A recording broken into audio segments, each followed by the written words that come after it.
Hello, everyone. Happy Monday to you. Welcome to Parent to Parent. I'm Tanya Farron, your host for this show. Excited to be here with you today as we dig into the Nutritious Lunchbox with Lisa Feveck. I'm excited to have her on my show. I'll introduce her in just a second.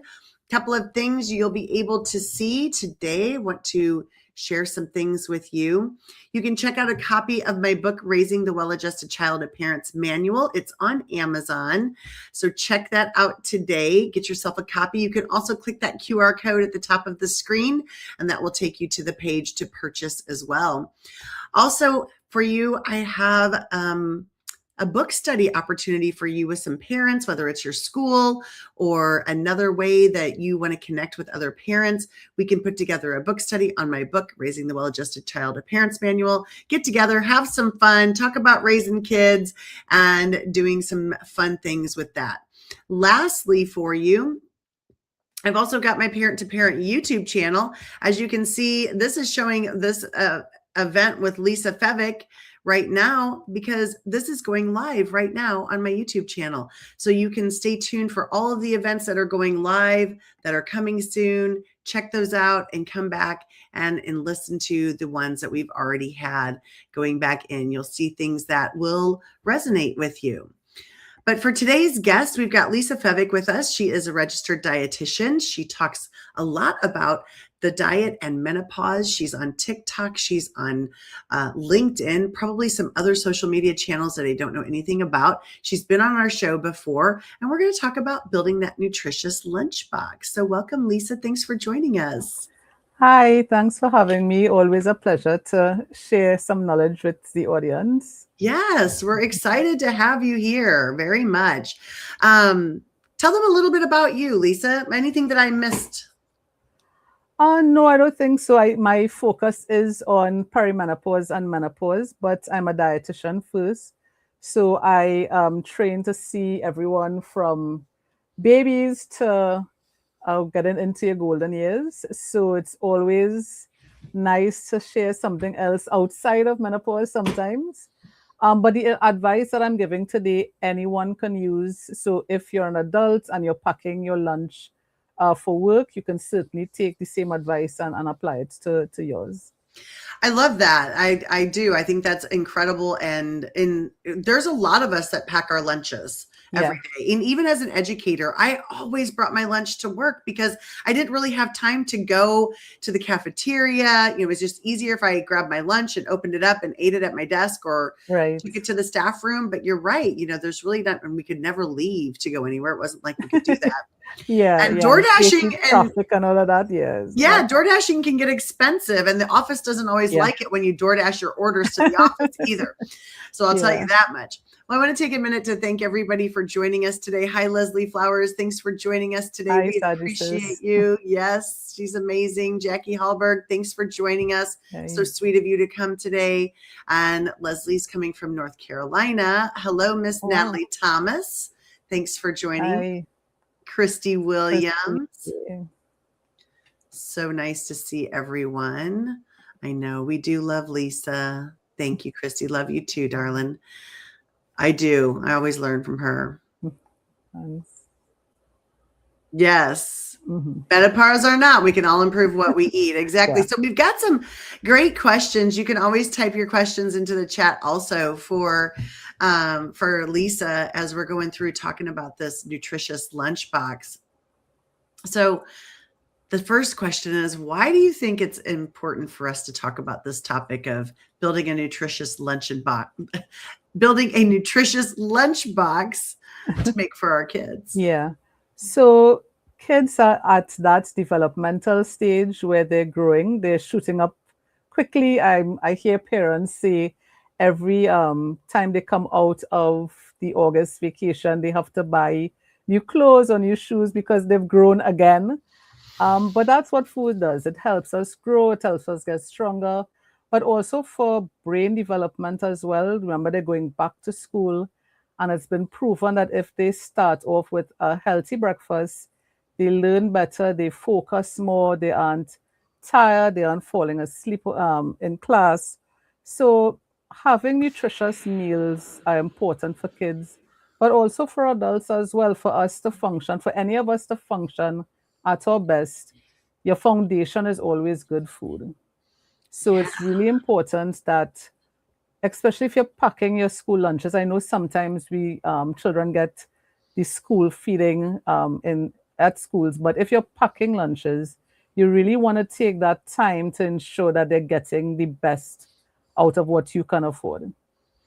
Yes, and it is true, like you can purchase a school lunch for an inexpensive amount, but a Mm, lot of times I've been in a lot of cafeterias and the kids don't eat them. They won't eat the school provided lunches a lot of times. And I know that they do so much to try and manage the quality of the food, but honestly, it's not the same. It yeah, really just isn't. And I hate to say this. I've worked in schools for a long time, and I know they work very hard behind the kitchens, but it usually ends up being a yellow meal: corn, a breaded chicken patty on a bun, and something else. And it's yeah, usually just we always said that as teachers, we're like, another yellow meal. Like there's mhm, really no color or vibrancy for these kids, or that appealing look. And yeah, so I think that's important too, that we pay attention to as packing these lunches, is getting all those colors and all yeah, of that vibrant into our school lunches that we are packing for our kids, which also means we have to introduce those foods to our kids so that they want to use them. But I love yeah, that you talked about their brain and making sure that they had food to fuel their brain. yeah. And it's important because there's a saying, you eat with your eyes first. Mm, And that's not by chance. When you look at food and you're excited about food, you're actually telling your brain, okay, get ready to accept food. So those digestive processes actually get triggered when you look at a meal, when you smell the food. mhm. So the more interesting the food looks, the more excited you are to have the meal. It actually produces more stomach acid to break down the food. It actually tells the body, send blood towards the intestines because we're getting ready to accept food. It creates more saliva in your mouth. So having a meal that doesn't look interesting, you're not telling the brain, okay, it's time to eat. So it's not going to taste well. You're probably going to get nauseous or gassy because your body is literally not prepared to take the food. I have never learned that. Oh my gosh, I always learn something new from you, but it makes perfect Yeah, sense, right? That's probably why when I'd see these trays of yellow food, the kids aren't eating it. yeah, They're probably not interested in a lot of yeah. And it will actually, to them, it will actually taste worse than if they were excited about the food because your brain is telling them, okay, this something is wrong with this. It's unsafe or something like that. So your body literally isn't prepared for that digestive process to start. Oh my gosh, that is so true. I didn't Mhm. think about that your body wouldn't be prepared for that. Yeah, Amazing. Well, I know there's a lot of families and a lot of kids love those Uncrustables. They love peanut butter and jelly sandwiches. I think people are raised on those for yeah. many years. Tell me, what would you think? PB&J versus turkey sandwich. Which one do you Yeah. think would, or which one is the better nutritional choice for kids So or you, adults? yeah. So you remember, I like to take it back to basics because I want people to remember things easily and not have to think too much about it. Food should be enjoyed, right? Not be this sort of extra Mhm, lesson you have to study. mhm. So when it comes to food, and this is both for adults or children, you need a source of protein, a source of carbohydrates, because that's where you're getting the energy from. And actually, your brain needs a source of carbohydrates, simple sugars to operate well, and then a healthy source of fat. So whether it's a PB&J, whether it's turkey, whether it's chicken, it doesn't really matter. And your body actually likes variety. So doing the same sandwich every day, it goes back to that, okay, things are boring, I'm not getting those digestive processes starting because my brain isn't triggered properly. So if one day you want to do PB&J and the other day you want to do turkey, that's great. But the idea is, what is your source of protein? What is your source of carbohydrates, that sugars, those energy foods? And then what is your source of fat? So let's take the PB&G. Peanut butter has the fat and the protein. Now, can I buy a better type of peanut butter so I get maybe less fat? Sure. Mm. I know some people like smooth, some people like chunky. It really doesn't matter at that point. And especially for young children where they're already picky eaters, you want to give them something they will enjoy. The jelly, okay, so the jelly has is high sugar. So you may not want to put a lot of that, but there's certainly nothing wrong with it. Because what you also want to encourage kids to do is to run after. You want them to move after they eat so they can burn up those sugars. And I know there's you all call it Wonder Bread, a white bread. Right, So correct. not the healthiest choice of bread, but what is more important is that your kids eat something. So you don't want to buy, let's say, a whole wheat bread that they're not going to eat, and maybe they throw it away or give it away and they eat nothing. Or Mm. they turn to something, another unhealthy snack like potato chips for lunch. So if they like the white bread, it's okay at that point because you have the peanut butter. Yes, the jelly may be extra sugars, but what you want to do is the next meal, you try to give them something healthier so it balances out for the day. Oh, I love Right? that. Yeah. So I know we are on the internet and we always like, if you eat white bread, you will die. It's not that serious. Okay, it's what you do consistently. And for kids, what you want them to do is not be afraid of food. So if they like the white bread, okay, give them that sandwich because you want them to eat with the kids, eat for lunch. But in the afternoon, maybe give them some potatoes and you keep the skin on for more fiber. Or you do little baby carrots or chop up broccoli and you call them broccoli trees and you stick them in mashed potatoes. You know, there are different ways you could make things interesting. Of course, it depends on the age of the kid, right, of the child. But it at that point, it really doesn't matter. It's important that they eat something because you want them to go back to the class and be focused and have the energy to study the afternoon classes. Yeah, that's awesome. That is some really, really great advice for adults and for Yeah. kids. You know, a lot of times I'll see teachers that they don't eat lunch. They don't have time to eat lunch. And I see a lot of administrators, principals that choose to not eat because they just don't have time. And I never really was of that school of thought. I always was Yeah. like, I deserve to nourish my body, but if somebody needs to meet with me, I'm going to eat my salad while I'm talking to you. You feel free to bring your Yeah. lunch in too. You know, we can talk and work at the same time. You know, that was kind Yeah. of always my go-to, but a lot of people don't. But I love the fact that you said eat something and then you can work on kind of improving that nutrition at dinner, Right. Yeah. and providing that more of a different type of a meal for them where you're looking at maybe not so much sugar or something like that for them. I Yeah. love And I that you love said, that idea that you had where you invite the parent or whoever you're talking to eat with you mm-hmm. because you're creating a space where the parent is probably rushing from work to have a meeting with you. Sure. They're probably hungry as well. So you Yeah. create that environment that, it's okay if you want to bring your lunch. And it's certainly understandable that you get busy, but this is where maybe having a protein drink or a smoothie that you can drink while you're doing work. So there are ways to get around it. But yeah, I agree with you. It's never a good thing to skip meals because we all need energy to focus and to do our work. And the only way you get that is from food. Yeah. That is just what I'm hearing so much of is this focus and energy from our food. That's Mm. amazing. Hi, Linda, and also hi, Hi. Nick. Thank you for joining us today. Appreciate you both Hi, being Trini. here. Your Trini friend. And Christy asked, do you recommend all natural peanut butter?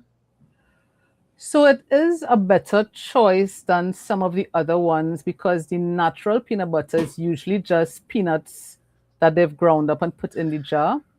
The others tend to have more sugar, more oils, but it's not as it doesn't taste as good. So it tastes a little weird. It So does. so for children, it may not be the best choice to give them that.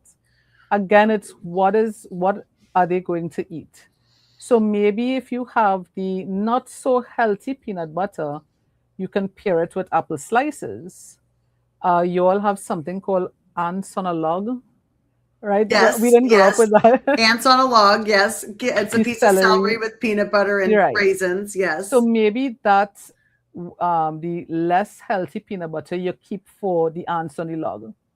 So you get the celery, which is high fiber, and whether you use peanuts or you use raisins or whatever's the ants part, Yeah. it's a healthier choice than maybe putting that peanut butter in a sandwich. But again, it's more important that your child eats something.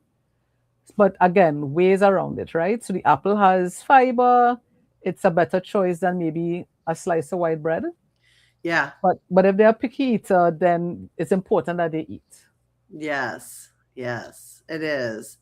And also, Christy wanted to know, is white or wheat bread a healthier choice? Yes, so they are growing varieties of whole wheat that is white, so that if you buy white bread, it's still higher fiber content. Yeah, that's a great choice. So Mm, maybe that's a workaround to the plain white bread for sure. your children.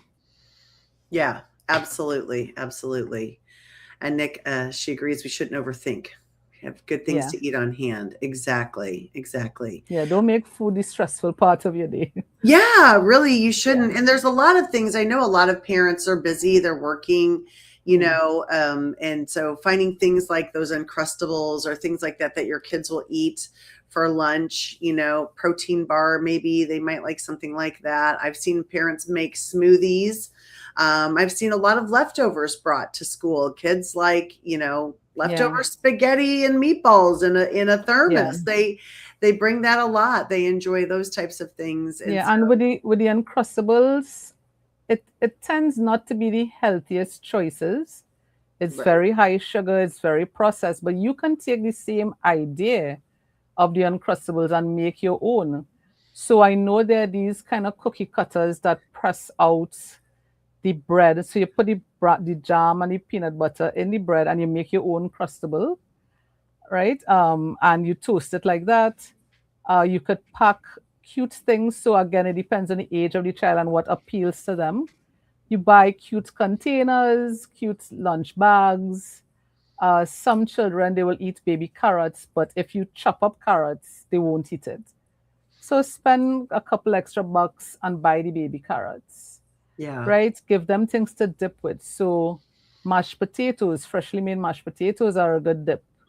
If they want honey mustard, look for one that has a lower sugar, but it's okay to eat honey mustard with your veggies because Hmm. vegetables actually need a source of fat to absorb vitamins.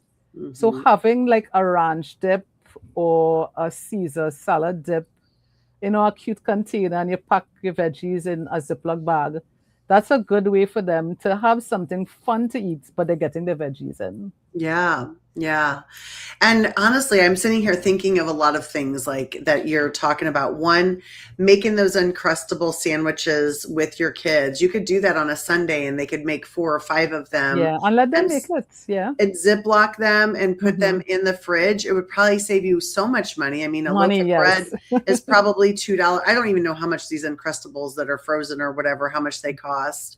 But I think even like peanut butter with honey is delicious too. So I think that's a Yeah, delicious snack or lunch, but that would be fun for them. They do have those little stamp out things and then have them in the fridge and then the kids can help with that. Especially, yeah. I mean, I would say just in my own experience, when a child is probably 5 going to kindergarten, with supervision, they can probably help start spreading They can peanut do butter a on lot. Yeah, bread and they can smash it, they can put it in a baggie, then they have ownership of it, then they made their own lunch. They can even probably spread their peanut butter on celery and make their ants on a log and yeah, put because that we in a have container. plastic knives. Yeah, So you plastic can give knives. them Sure. plastic utensils Sure. and get them accustomed spreading stuff. Yeah. You may have to take the peanut butter and mix it about a little bit to make it smoother. Sure. But you could, put a separate peanut butter, amount of peanut butter in a small container that's just for them. Well, and I'm thinking too, as you're talking about dips and stuff and ranches, I just have disguised a lot in Greek yogurt that my family doesn't even know about. Whenever we have family dinner, there's always a few snacks sitting around when people arrive. And Yeah. I'll just make like my dip and put like the ranch dip inside the Greek yogurt, the packet. Yep, And that's it's a excellent. healthier choice and they don't even know the difference. Yeah, So I think getting them interested in helping, I think, is really important for them too. very, very important. Yeah. And I think we can also get away from, they have these great little bento boxes for kids where they can Oh, put yes. like, they can make their own Lunchables, you can Yeah. get cheese and slice it up And and you so can put cute your, too. So many different colors and yeah, design. I think is an excellent thing. Yeah.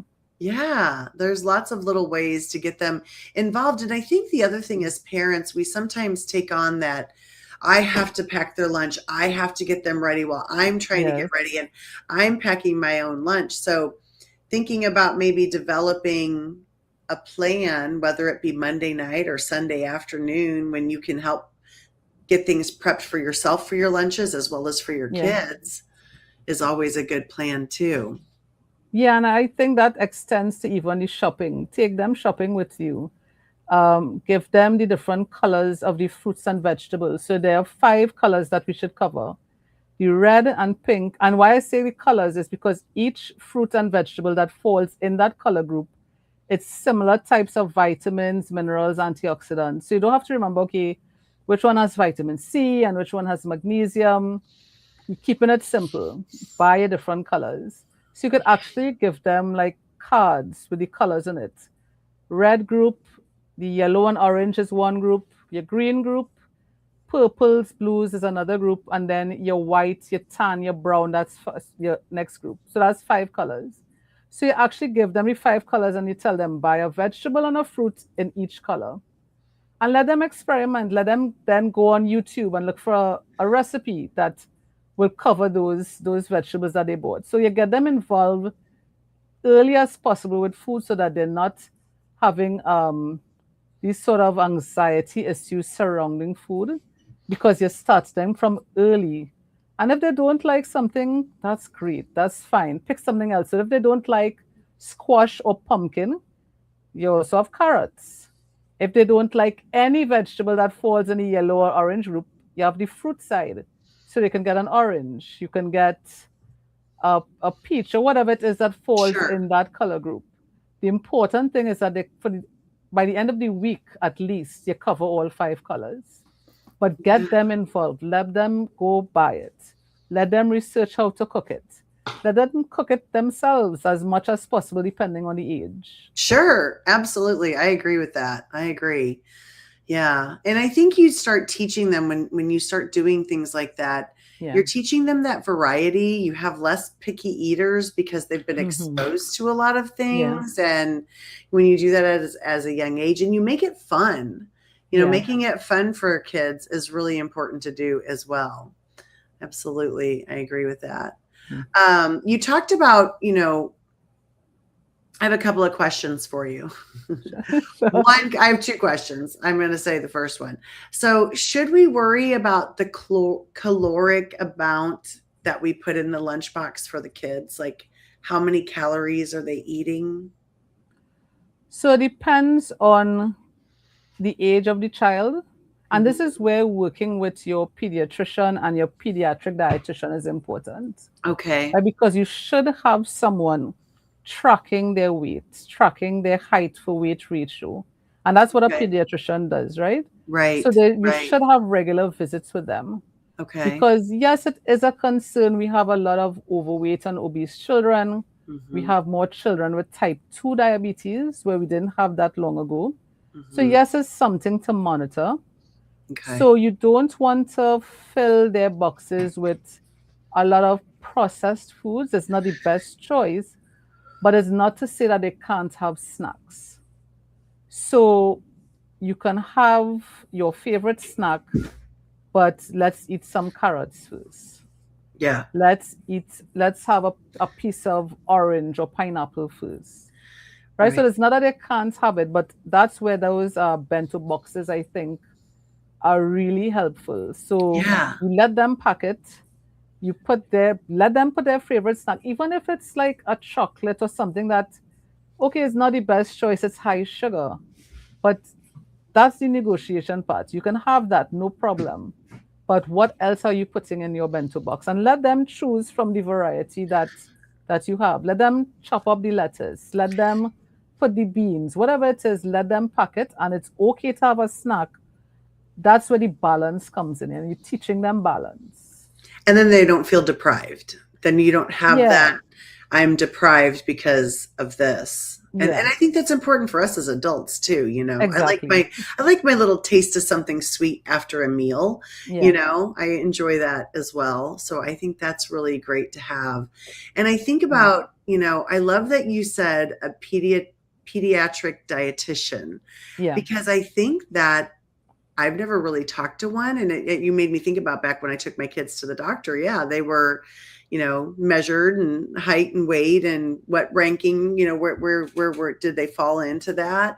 And so, yeah, you know, not putting that pressure on our kids, but being able to teach them the nutritional value of calories in, calories out, movement, things like that, and finding that balance in between. You can have this snack, but let's balance it with something else, yeah. go through that. I think that would be great. I could see parents having like a little chart on the refrigerator. You know, did you eat every color of the week? You know, every color of fruit for the And let week. them put a star next to Yeah, the ones that so they fill out that their yeah, own part. yeah. And at the end of the week, if they do it, you take them for a movie or you take them to a park. Mhm. You know, you reward that good behavior. Yeah, yeah, absolutely. Just give them a good old high five. I mean, I love that. And then Yeah, is there a certain balance? You know, I know for us, you know, like I use the Weight Watchers app, and I really try to watch my protein levels. And I probably should look at my fat content more than I do. I don't really pay attention to the amount of fiber in my diet. yeah. Like, should we be paying attention to a lot of that for our kids too? Or Yeah. is it just a little less so we don't have to keep an eye on it so much? So the way you set up your plate is the same for children as for adults. It's just Okay. the portion size will differ. So for a healthy, balanced plate, half your plate should be veggies and a mix of raw and cooked, a mix of different colors. Quarter of your plate is your protein. And I always say start with some sort of peas or beans first and then add whatever meat you choose. And Okay. then the last quarter is your carbohydrates. That's your energy rich foods. And you want them to be high fiber foods. So Okay. brown rice, potatoes with the skin on, whatever you choose, the same white whole wheat bread that Christy talked Hmm. about, all of those Hmm. things fall there. Now, your portion size will differ depending on the age of the child. Hmm. So, an adult may take half a chicken breast, your child may take quarter or even less. You Sure. may have to chop it up into slices or cubes for them. Whereas first you could put the whole chicken breast on the plate because for younger children especially, if you load up the plate too much, it gets overwhelming and their body shuts down. So in the same Mm. way we eat with our eyes first, too much food on the plate, your body it sends a signal like, okay, no, this is too much, and they shut down.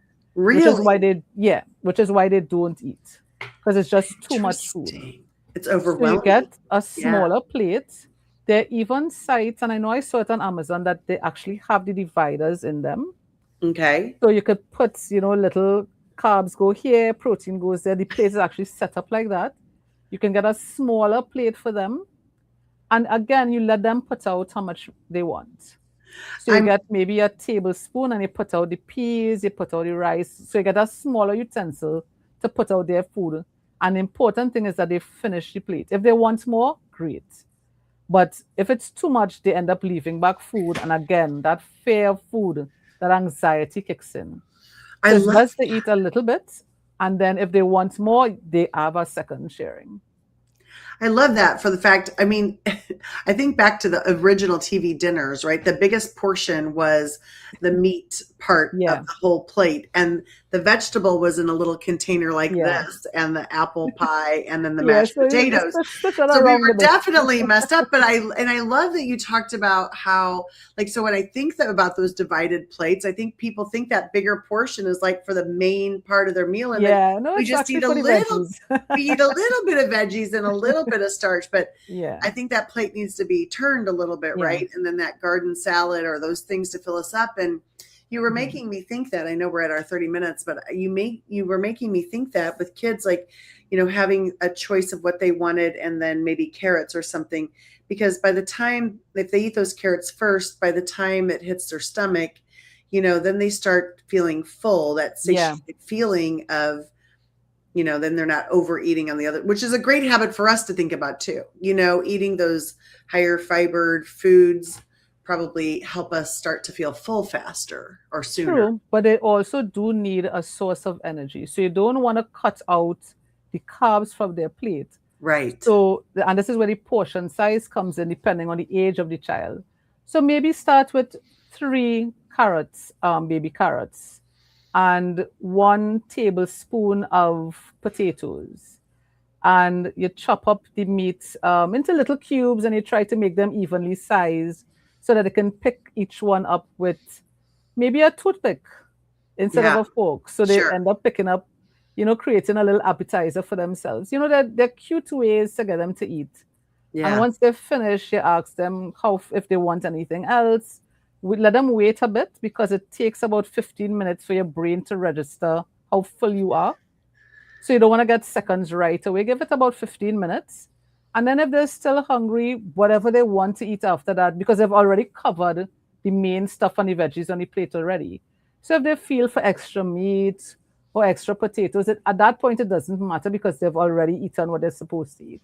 Nice. I love that. Yes. Thank you so much for sharing all these great tips between our Yeah. nutritious lunchbox and just even giving our kids this. I love that you talked about the portion control for our Yeah. kids and using a tablespoon instead of just slapping a big old Yeah, spoonful yeah. of We adult tend to size. feed them like it's an adult, and no, Yeah. their stomachs are No. literally smaller, and Yeah. it's way too much for them. Yeah. Yeah, no, I love that. Thank you so much for sharing that. Thank you for everyone in our audience for commenting and sharing with us, Leslie and Christy, Nick, Linda. Appreciate you all so much, as well as Miss Natalie Thomas. Thank you, and thank you, Lisa Feveck, for joining us today.